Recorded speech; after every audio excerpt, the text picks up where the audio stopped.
Okay, so a few of you had messaged me privately to elaborate a bit further on the foot after the Instagram live chat I gave the other day, covering footwear, and exercise. So as you can see, we're back to this model of a human foot, right? And it's nice and neutral. The bones are all lined up as close to a neutral position as we would like. We would all hope that our feet have a nice neutral arch and that everything is in the right place. However, there's no load or weight on top of this foot, which is why you see it appearing so nice and neutral. As soon as you get a body on top that has, anywhere from 90 to 300 pounds, you're going to get some of this happening, right? Compressive loads occurring on the feet. So all that to say is, assuming we do have a neutral foot, right, like in this model, we would get some degree of action when we stand up and when we walk, where we get pronation occurring and supination occurring of the arch of the foot. And that's occurring because of weight coming down from up here through the tibia and the rest of the leg from up above, right? And in most cases, some of us will present showing up flat-footed, or what appears to be flat-footed, where we're in a pronated position of the arch, where things sort of cave in this direction, or pronate internally, with hip and knee subsequent internal rotation as a result. The pronation is occurring down here, back here, subtalar, and at the talonavicular joints, as well as on the cubonavicular side over here. So pronation with weight above would go this way.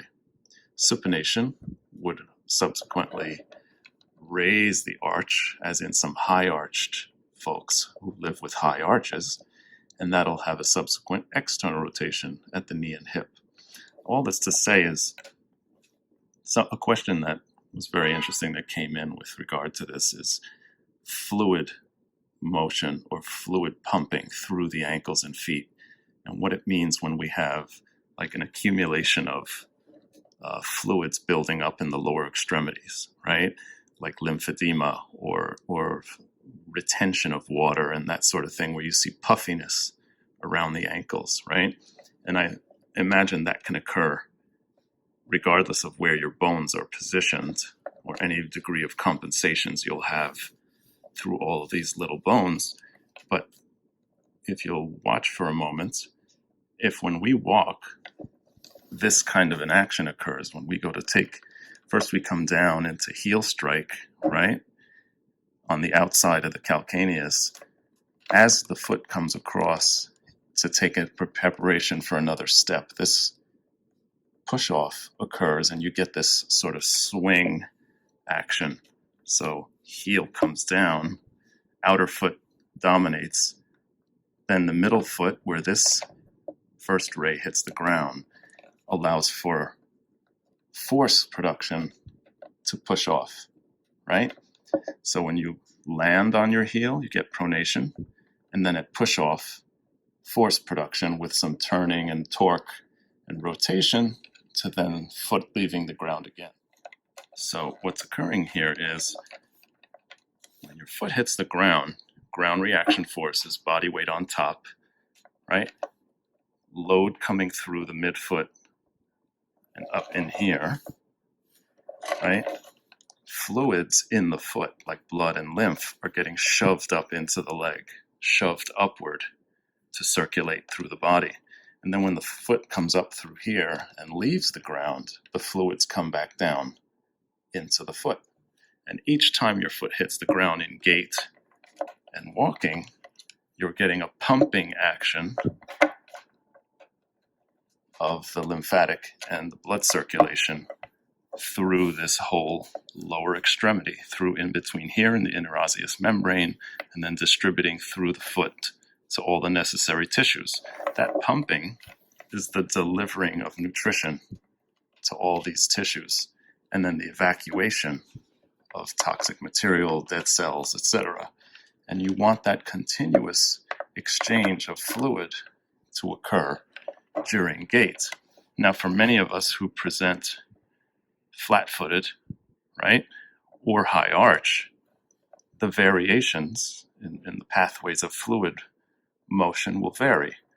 But this builds the case that how important walking is to maintain the health and function of the lower extremity and the foot.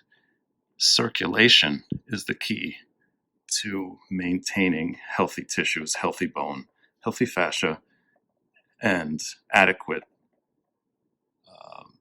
actin myosin activation or adequate muscle contractions for all of this to occur in the first place.